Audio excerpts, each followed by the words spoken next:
또 첫 예배인 것 같습니다. 2021년도 1월 6일 수요 중보 예배를 시작하도록 하겠습니다. 우리 함께 같이 찬송할 곡은 내 안에 가장 귀한 것이라는 찬양입니다.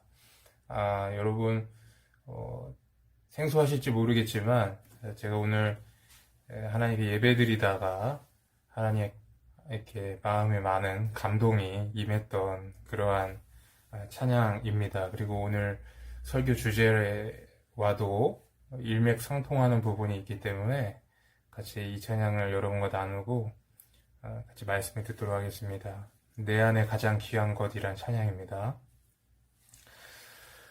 내 안에 가장 귀한 것 예수를 알미라. 금은보다 더 귀한 것 예수를 알미라. 세상 지식보다 귀한 것 예수를 알미라. 내 안에 가장 귀한 것 예수를 알미라. 예수의 이름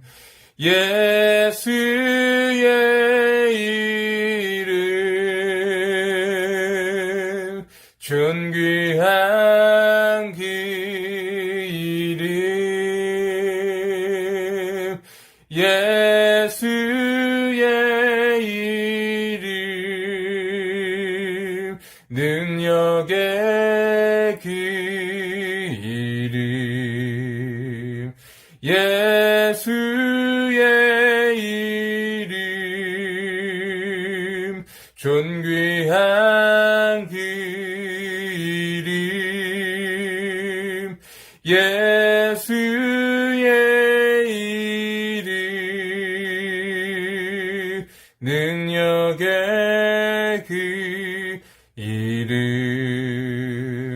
내 안에 가장 귀한 것 예수를 알미라. 금은보다 더 귀한 것 예수를 알미라. 세상 지식보다 귀한 것 예수를 알미라. 내 안에 가장 귀한 것 예수를 알미라. 예수의 이름 존귀한 그 이름 예수의 이름 능력의 그 이름 예수의 이름 존귀한 그 이름 예수의 이름 능력의 그 이름. 아멘.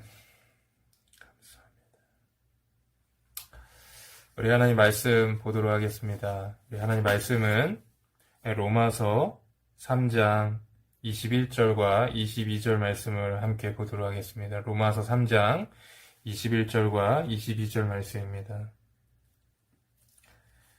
제가 읽도록 하겠습니다.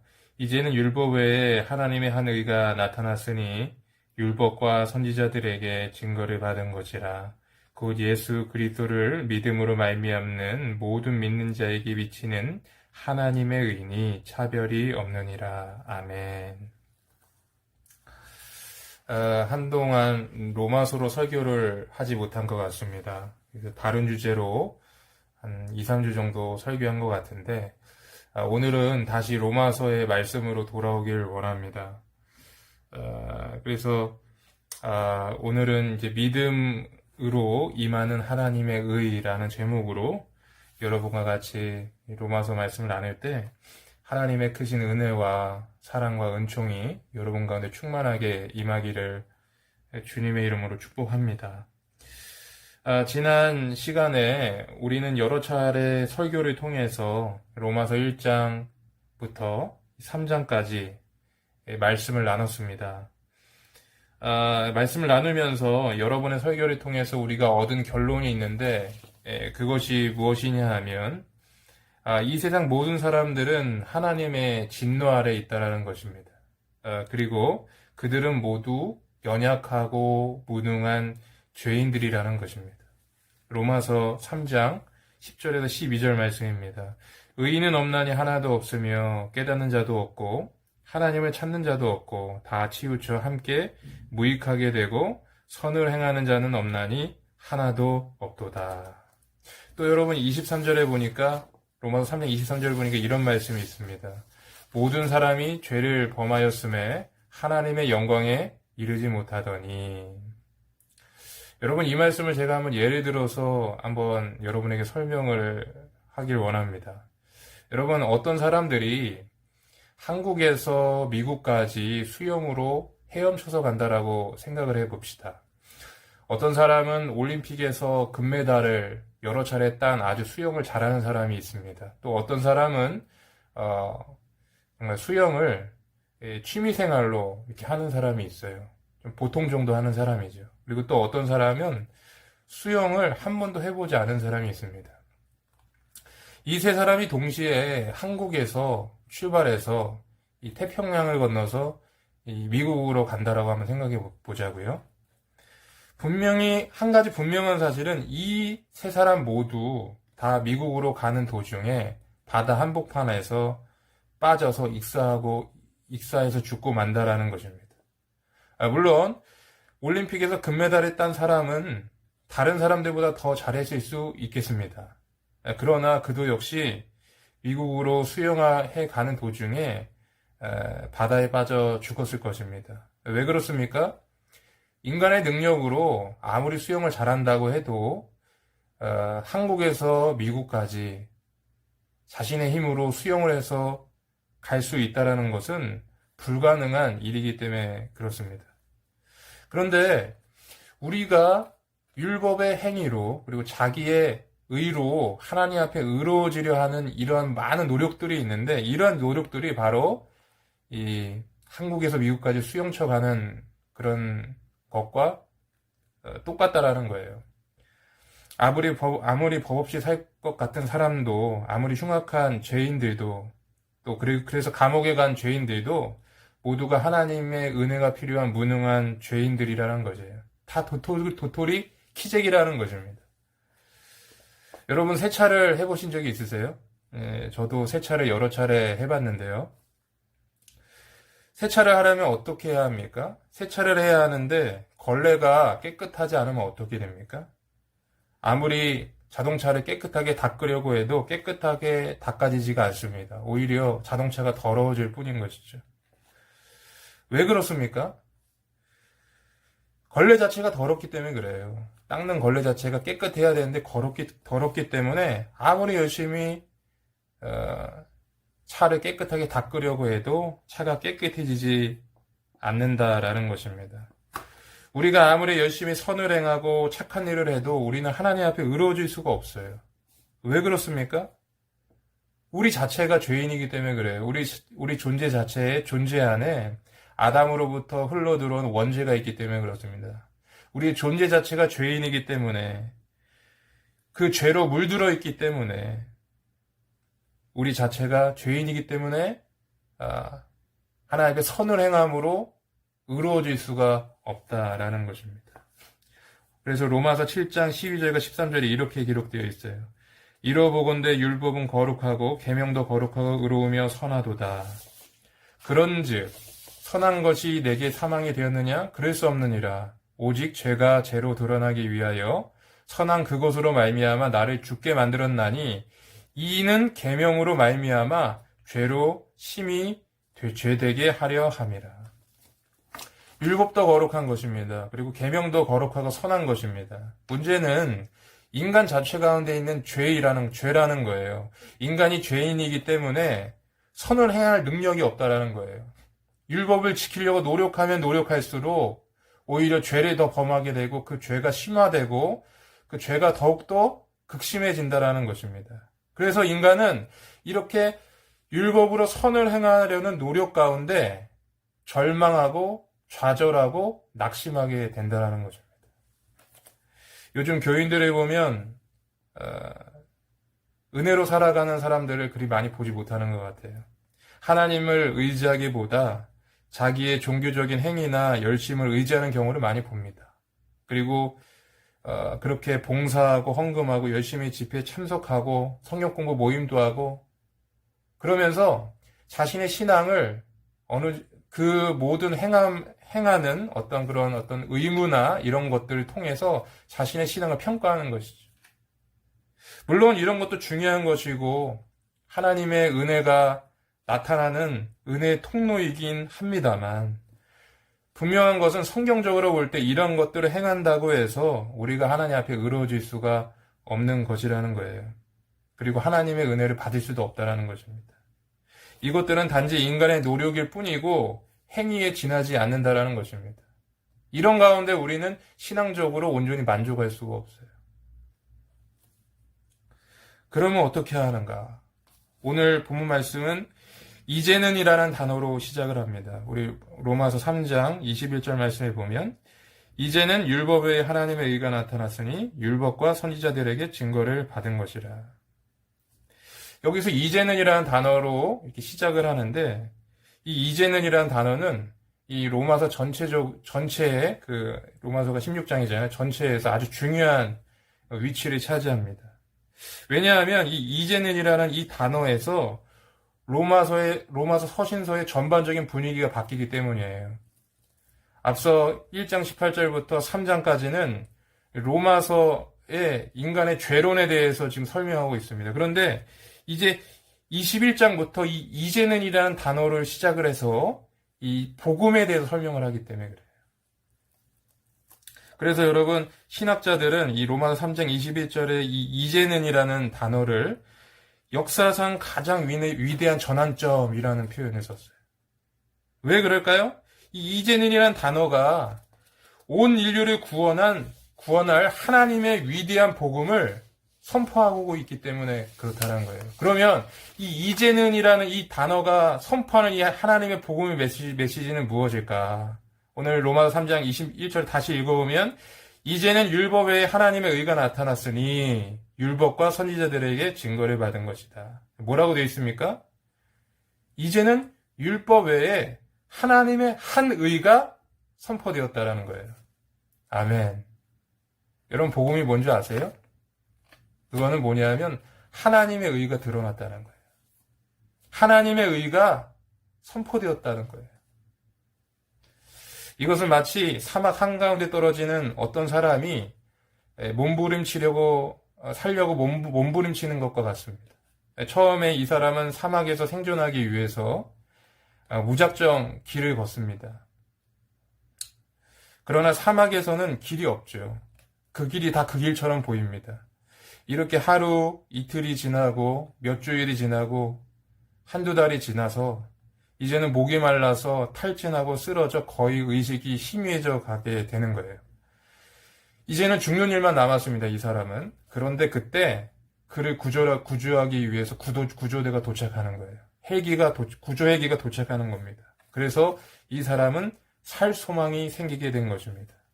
그런데 오늘 본문 말씀에서 이제는 하며 선포된 이 복음, 율법에 하나님의 의가 나타났던 이 복음은 바로 구조 헬기 오늘 이제 방금 예를 든 그 구조회개와도 같은 거라는 거예요. 율법을 지켜서 의로워지려고 노력해도 의로워질 수 없는 인간은 절망할 수밖에 없죠. 아까도 제가 이야기했던 것처럼 율법으로 말미암아 죄가 더 심화되고 가중되고 결국에는 인간은 절망하게 됩니다. 그런데 그때 하나님께서 이제는이라고 외치시면서 하나님이 준비하신 의를 선포하시는 거예요. 그 의가 무엇입니까? 그 의가 바로 예수 그리스도로 말미암아 값없이 주어지는 구원의 은혜라는 거예요. 구원의 의라는 거예요. 하나님의 의라는 거예요. 다른 말로 말해서 칭의라는 것입니다. 하나님께서 예수 그리스도로 말미암아 그 예수 그리스도의 피가 피를 보시고 여러분을 보시는 거예요. 여러분의 죄된 모습을 보는 것이 아니라 예수님의 피를 통해서 여러분을 보는 거예요. 그것이 바로 여러분의 의가 되는 거예요. 그것이 바로 칭의라는 것입니다. 사랑하는 성도 여러분, 우리는 지금 하나님의 은혜가 분명하게 선포된 그런 은혜의 시대에 살고 있습니다. 구약의 선진들이 이 시대를 부러워하고 갈망하고 대망하고 있었어요. 그런데 우리는 지금 이 시대에 살고 있어요. 그러면 우리가 이 시대에서 하나님께 반응해야 될 것은 무엇인가? 그게 바로 믿음이라는 거예요. 중요한 것은 하나님께서 하나님의 구원의 역사를 이루시는 데는 두 가지 요소가 필요합니다. 그 하나는 하나님의 은혜예요. 하나님의 복음의 선포입니다. 그런데 하나님 편 말고 그 또 다른 반대편 인간 편에서는 이 복음의 은혜가 우리 가운데 온전히 임하기 위해서는 어떻게 해야 되는지 아세요? 우리가 응답을 해야 돼요. 뭘로 합니까? 바로 믿음으로 응답하는 거예요. 로마서 오늘 본 말씀 3장 22절 말씀을 보겠습니다. 곧 예수 그리스도로 말미암아 모든 믿는 자에게 미치는 하나님의 의니 차별이 없느니라. 아멘. 뭐라고 기록되어 있습니까? 예수 그리스도로 말미암아 모든 믿는 자에게 미치는 의라고 되어 있어요. 그러니까 믿음만 있으면, 그 하나님을 믿으면 그 하나님의 은혜가 우리 가운데 온다라는 것입니다. 그 하나님의 은혜가, 그 하나님의 의가 나의 의가 된다라는 거예요. 예수님의 의가 나의 의가 된다는 거예요. 부자든 가난하든, 권세가 있든 권세가 없든, 잘생겼든 못생겼든, 복음의 은혜는 믿음 안에서 차별 없이 주어지는 은혜입니다. 오직 단 하나의 차별이 있다면 내가 예수 그리스도의 구원을 믿느냐 믿지 않느냐, 하나님의 의를 믿느냐 믿지 않느냐예요. 이것이 관건이라는 것입니다. 사실 모든 인간은 구원받기 원하죠. 그래서 생겨난 것들이 종교들입니다. 그래서 열심히 선행을 쌓고 열심히 자신의 잘 다스려서 구원을 받으려고 합니다.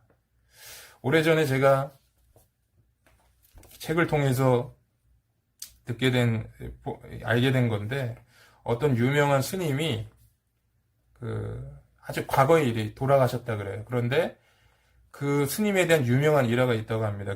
그게 뭐냐 하면, 자기가 그 열반에 이르기 위해서, 그러니까 바꿔 말하면 구원을 받기 위해서 잠을 잘 때도 앉아서 잤다 그래요. 도를 수행하려고. 그러므로 여러분, 우리가 세상 종교를 한마디로 정의하면 자력 구원의 종교라고 볼 수가 있어요. 그런데 이와 반대로 기독교는 이 세상 종교와 다른 특별한 것이 있다는 거예요. 그게 바로 은혜라는 거예요. 은혜. 이 은혜를 우리가 쉽게 말하면 뭐냐 하면 공짜라는 거예요. 공짜. 여러분 공짜 좋아하세요?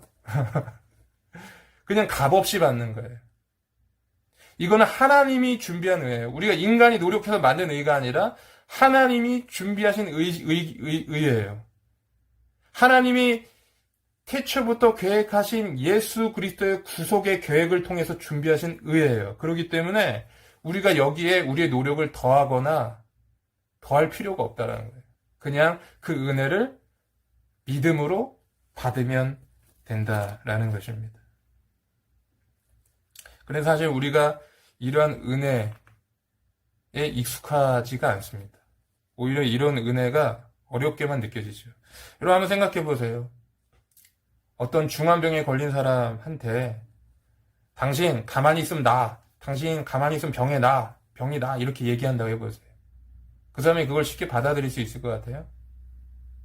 그 쉽지 않습니다. 건강을 회복하기 위해서는 뭐라도 먹어야 되고, 운동이라도 해야 되고, 식이요법이라도 해야 되고, 다른 사람, 다른 치료 방법 찾아가기도 하고 이래야 되잖아요. 그래서 가만히 있는다는 것이 인간에게, 가만히 그냥 은혜를 받아들인다는 것이 인간에게 그렇게 쉬운 일이 아니다라는 거예요. 그러나 하나님의 구원은 온전히 100% 믿음에서 오는 줄 믿습니다.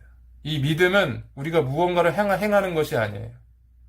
이 믿음은 그냥 하나님의 구원을 받아들이는 거예요. 그래서 마틴 루터는 이 믿음을 수동적 믿음이라고 그랬어요. 수동적인 믿음. 이것이 바로 믿음인 줄 믿습니다. 여러분 어떠십니까? 여러분 신앙생활을 여러분 어떻게 하세요? 예수 그리스도를 바라보고 그 하나님의 은혜를 생각하고 여러분 그렇게 신앙생활 하십니까? 아니면 여러분의 행동과 여러분의 섬김 이런 것들을 의지하십니까? 바라기는 이 십자가의 그 구원의 은혜, 하나님의 의를 잘 이해하시는 저와 여러분 되시기를 주의 이름을 축복합니다. 얼마 전 저는 그 강남중앙침례교회를 담임하시는 이 최병랑 목사님의 설교를 들은 적이 있습니다. 이 목사님이 저와 비슷한 주제의 말씀을 설교하시면서 설교 말미에 그 믿음과 관련해서 자신이 경험한 목회 경험을 이렇게 들려주셨습니다. 어느 날 최 목사님이 한 성도로부터 신방 요청을 받게 되었습니다. 그래서 신방을 하기 위해서 이제 신방을 가는데 그 신방을 받는 사람이 굉장히 어려움을 겪고 있는 상황이었다고 합니다. 그래서 이제 신방을 하면서 여러 가지 그런 이야기들, 상황이라든가 처지를 물어보는데 목사님이 그 신앙을 상담하시면서 이 집사님이 이 복음에 대해 분명한 믿음이 없다라는 사실을 알게 되었어요. 집사님은 오랫동안 교회에 다녔고 제자 양육 프로그램도 참석했고 또 그리고 열심히 교회 생활을 했지만 이 복음에 대해서는 무지했던 것입니다. 그냥 교회 열심히 봉사하고 섬겼으니까 하나님이 자신의 삶을 축복해 주실 것이라고 생각했어요. 그런데 오히려 어려움을 당한 것입니다. 그러니까 신앙도 위기가 오고 또 어려움을 당하고 있는 것이죠. 그래서 이때 우리 최 목사님이, 최병랑 목사님이 이게 그냥 기도해줘도 안 되겠다. 가장 우선이 되는 거는 예수 그리스도를 믿음으로 받아들일 수 있도록 이렇게 좀 도와드려야겠다. 이런 생각을 하게 됐어요. 그래서 그게 돼야지 기도가 응답되든 응답되지 않든 이것이 이루어지지 예수 그리스도가 마음에 분명하지 않은 상태로 어떻게 기도를 하겠느냐는 거죠. 그래서 이 최 목사님이 그 집사님에게 복음에 대해서 설명해주고 예수님의 대속의 은혜와 하나님의 사랑에 대해서 설명해 주었어요. 그리고 이제 예수님을 구원자로 영접하자, 예수님을 마음으로 받아들이자, 복음을 믿자라고 이렇게 하는데 그 목사님이 그래도 잘 믿어지지가 않는다는 거예요. 믿고 싶지만 잘 안 된다라는 거예요. 그래서 최 목사님이 이렇게 설명했어요. 아니 우리가 공기가 눈에 보이지 않는다고 꼭 공기가 없습니까? 공기는 눈에 보이지 않지만 진짜 있는 겁니다. 마찬가지로 하나님이 눈에 보이지 않다고 없는 것이 아닙니다. 하나님은 있습니다. 그냥 믿으시기 바랍니다. 받아들이세요. 그냥 믿고 싶은데 믿어지지 않는다는 말이 무엇입니까? 그냥 믿고 싶으시면 그냥 믿으세요 라고 말하고 예수님의 구원을 받아들이라고 이렇게 말씀하셨다 그래요. 그랬더니 이 목사님이 이 집사님이 이 복음을 믿음으로 받아들이고 예수님을 마음으로 받아들이고 영접 기도를 하고 이렇게 했다고요. 그런데 그때부터 하나님이 은혜를 강력하게 이렇게 부어주시는데 얼마나 은혜가 되든지 막 눈물 바다가 되고 회개 통해 자복이 일어났다고 합니다. 사랑하는 성도 여러분, 여러분은 어떠십니까? 혹시 여러분도 지금도 예수님을 믿고 싶지만 믿어지지 않는다라고 생각하시는 분이 있으십니까? 또 혹시 그런 것을 상쇄하기 위해서 더욱더 열심히 교회 생활을 하고 있지는 않으십니까? 여러분, 믿음은 받아들이는 것임을 믿습니다. 믿음은 나의 상태와 나의 처지를 감안해서 하는 것이 아니라 이미 이뤄놓으신 하나님의 의를 바라보는 것입니다. 이미 베풀어 주신 예수 그리스도의 구속의 은혜를 바라보는 것입니다. 그리고 그것을 받아들이는 것입니다. 바라기는 저와 여러분이 이 하나님의 그 은혜의 때에 이 하나님의 그 복음에 대하여 올바른 응답을 하고 반응을 해서 하나님의 놀라운 구원의 은혜가 저와 여러분의 삶 가운데 회복되기를 주의를 축복합니다. 기도하겠습니다. 사랑해 주님 감사합니다. 오늘 이렇게 말씀을 통해서 이렇게 복음의 은혜를 알게 하심을 감사합니다.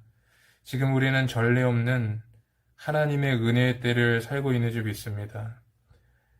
우리가 이 하나님의 은혜의 때에 우리가 온전하게 신앙인으로서 살려면 이 하나님의 그 복음의 은혜에 대해서 선포된 은혜에 대해서 아멘하고 온전히 믿음으로 받아들이는 것임을 믿습니다. 바라기는 이와 같은 그 은혜가 우리 가운데 임해서 하나님의 사랑이 우리 심령 가운데 차고 넘치고 흘러 넘치게 하여 주시옵소서.